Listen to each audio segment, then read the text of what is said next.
What's up, YouTube? It's another driving video.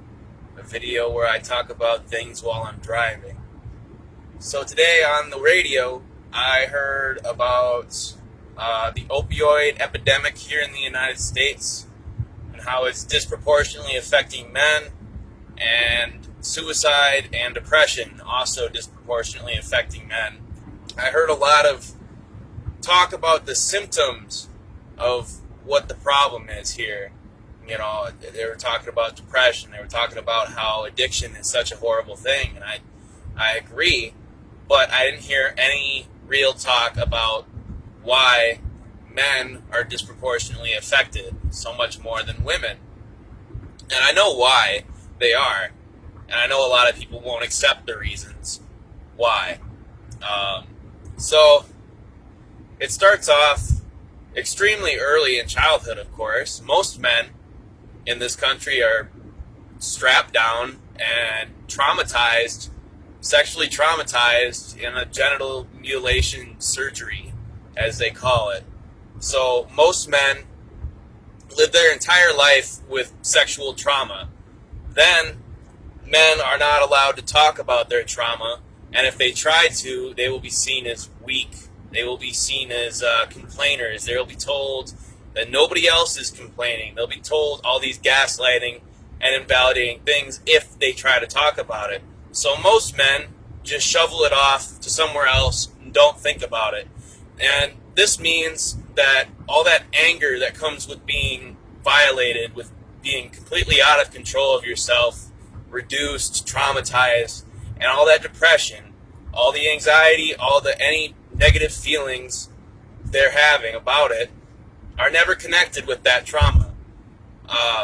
So they're allowed to just fester. You know, that trauma is just never processed. And also, this genital cutting makes men's bodies feel wrong. It makes them feel off. It makes them feel uncomfortable. Their penis will rub against things. Some people have pain. Some people have discomfort. Really, everybody in some level that is circumcised does not feel right. So why this intersects with opioid use is because opiates are probably the only thing that will allow a man who is cut to ignore this feeling that they have, this feeling of their body being wrong, this negative feeling coming from their body. It's the only way a lot of men can feel good about that and forget it for a while. And of course, this depression and this trauma, this anger that they carry, it contributes to negative stereotypes about men. You know, these men carry this anger. All of them do that are circumcised. Don't believe that they don't. And they never process it. So this anger gets directed all sorts of places where it doesn't belong, right? This mutilation causes men to be more emotionally withdrawn and more angry and more violent. It drives this negative perception of men that men are violent, which isn't true. And so it contributes to male violence, basically, but it also contributes to male depression. So these people aren't feeling good mentally either. And of course, I said they aren't allowed to process their trauma. They aren't led to their trauma. They don't figure it out on their own a lot of the time. So to mitigate these negative feelings, they will trend towards drugs. And not just opiates, but a lot of drugs. You know, if someone trends towards opiates, they're probably in some sort of pain. You know, if somebody trended towards psychedelics, they might be unhappy with some way they think, or some aspect of the world that bothers them often that's more spiritual or conceptual, right?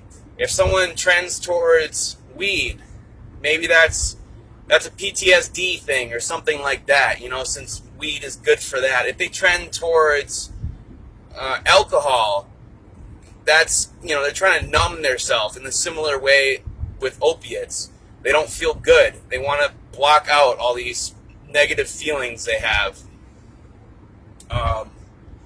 So basically what I'm saying is we really, really, really need to stop attacking symptoms of problems. If a drug addict that's male goes into therapy, goes into rehab, and the reasons that they were on drugs are not addressed, then they're probably going to go back to drugs. You know, if men are not aware that a lot of their problems, their sexual problems, their body image problems, their depression, are in large part due to this violation of their autonomy and their body, then they will likely pass it on to the next generation and make that generation sick. They will likely pass it on to their sexual partners and romantic partners. They will not function properly. And a circumcised man will never function sexually properly. They'll never function mentally like they would had they not been circumcised. It's a big, big problem for a circumcised man, even if they are processing it, because they will become aware that they will never, ever mentally or physically be the person they should have been. This is heavy on people, all right? And they need to know. It's not causing problems to let them know. It's solving problems. It's solving future problems and current problems. So again, just everything I've been hearing about male depression, male suicide, male drug addiction is really avoiding the issues. Almost every man in the United States, if you had 10 men, at least 8 of them, statistically, would have sexualized trauma that we know of. You know, that's outside of other trauma men accrue, and they aren't allowed to talk about it. So this is definitely causing the rate of depression to be higher. It's causing a lot of issues. I don't want to attribute everything to circumcision, you know, but this is so easily contributable to circumcision. It's taking a person in the most malleable part of their life, mentally, and just violating every boundary they have. It's giving them trauma in their most formative part of their life. It is welcoming them into the world with battery, with violence. It's definitely affecting them. We can see it.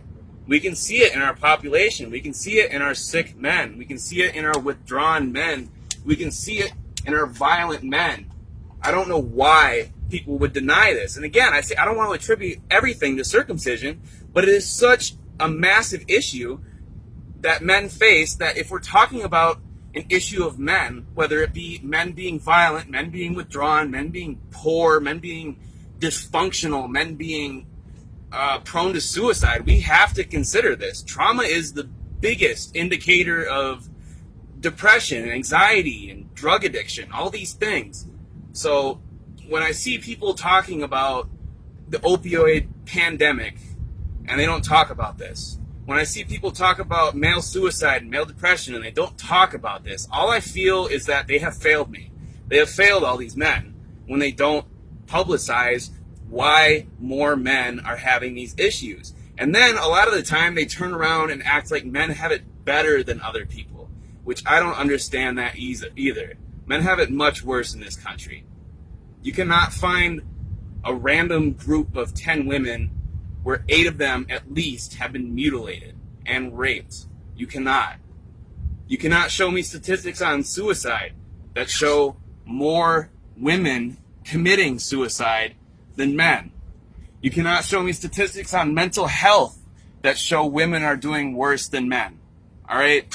So just not to gaslight women's issues. Women's issues are real issues.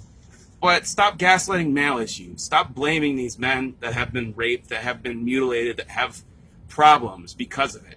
Stop denying the reality of the situation. Stop proposing fake solutions. Stop bullying men into silence about their trauma. Stop leading them away from their trauma. Stop giving them crap solutions. Stop feeding me lies. Stop avoiding the issues.